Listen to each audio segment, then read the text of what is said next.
Hello students, welcome back to Biz Basics.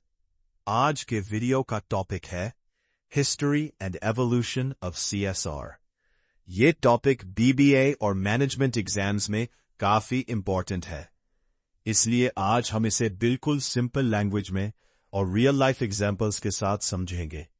तो चलिए शुरू करते हैं। सबसे पहले समझते हैं CSR क्या होता है। CSR का फुल फॉर्म है Corporate Social Responsibility. Definition in English. Corporate social responsibility means that companies are not only responsible for earning profit, but also for the welfare of society and the environment. Simple words में समझिए, एक company सिर्फ पैसा कमाने के लिए नहीं होती, उसकी जिम्मेदारी सोसाइटी और एनवायरनमेंट के लिए भी होती है। एग्जाम्पल के साथ समझिए, अगर कोई कंपनी स्कूल बनाती है या ट्री प्लांटेशन करती है या रूरल विलेज में फ्री हेल्थ कैंप लगाती है, तो ये सब CSR एक्टिविटीज कहलाती है।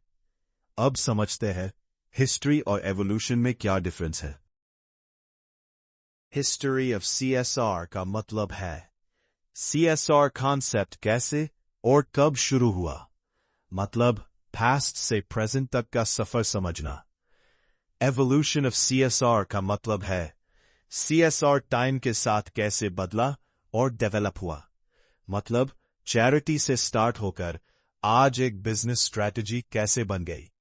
सिंपल फॉर्मूला याद रखें, हिस्ट्री मतलब हाउ CSR स्टार्टेड, एवोल्यूशन मतलब हाउ CSR डेवलप्ड, और दोनों मिलके दिखाते हैं चैरिटी से स्ट्रैटेजी से लॉ तक का सफर।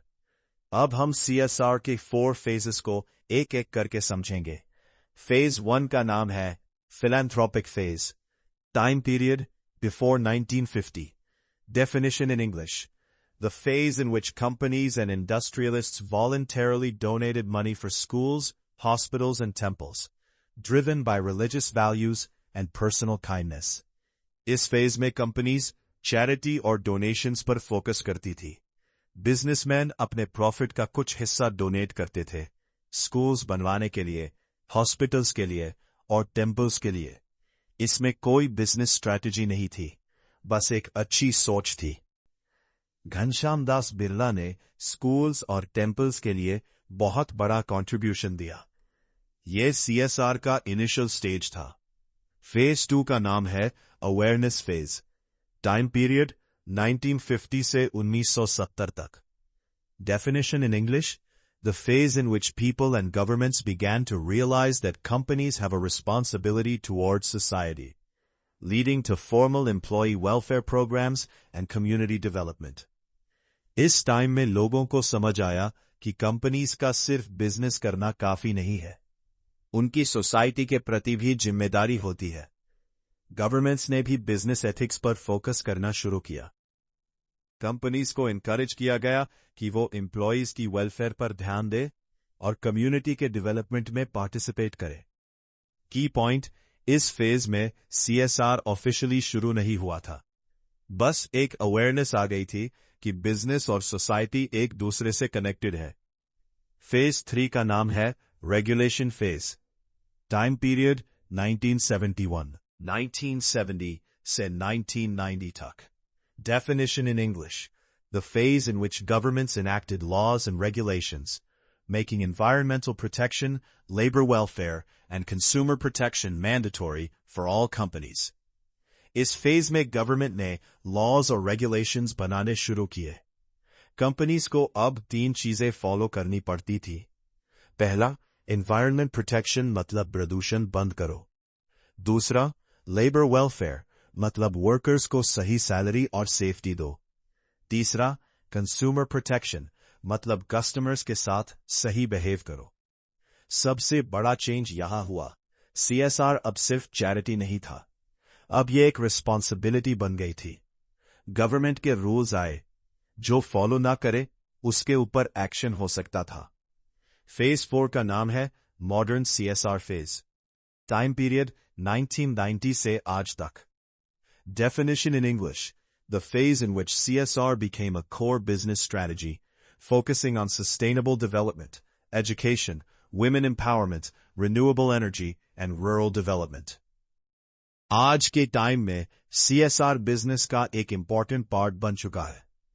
कंपनीज अब education programmes, tree plantation, women empowerment, rural development और सस्टेनेबल डेवलपमेंट गोल्स पर फोकस करती है। इंडिया में CSR का टर्निंग पॉइंट कंपनीज एक्ट 2013 आया। इसके थ्रू CSR को इंडिया में लीगल इंपॉर्टेंस मिला।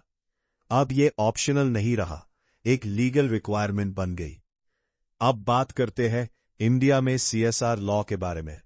Definition in English. As per Companies Act 2013, companies with net worth of R500 crore or more, or turnover of R500 crore or more, must spend at least 2% of their average net profit on CSR activities. Simple में समझे, जो बड़ी companies हैं, उन्हें अपनी कमाई का 2% society के लिए खर्च करना जरूरी है। ये 2% एजुकेशन, हेल्थ केयर, इन्वायरमेंट और वुमेन एम्पावरमेंट जैसे एक्टिविटीज पर स्पेंड होता है। मिलते हैं नेक्स्ट वीडियो में एक और इम्पॉर्टेंट टॉपिक के साथ। तो स्टूडेंट्स, ये था आज का topic, history and evolution of CSR। उम्मीद है ये वीडियो आपको बहुत हेल्पफुल लगा होगा। अगर वीडियो हेल्पफुल लगा हो तो लाइक जरूर करें, अपने दोस्तों के साथ शेयर जरूर करें और सब्सक्राइब करें बिज बेसिक्स चैनल को। बेल आइकॉन दबाना मत भूलना ताकि अगले इंपॉर्टेंट BBA टॉपिक का वीडियो सबसे पहले आपको मिले। मिलते हैं नेक्स्ट वीडियो में एक और इंपॉर्टेंट टॉपिक के साथ।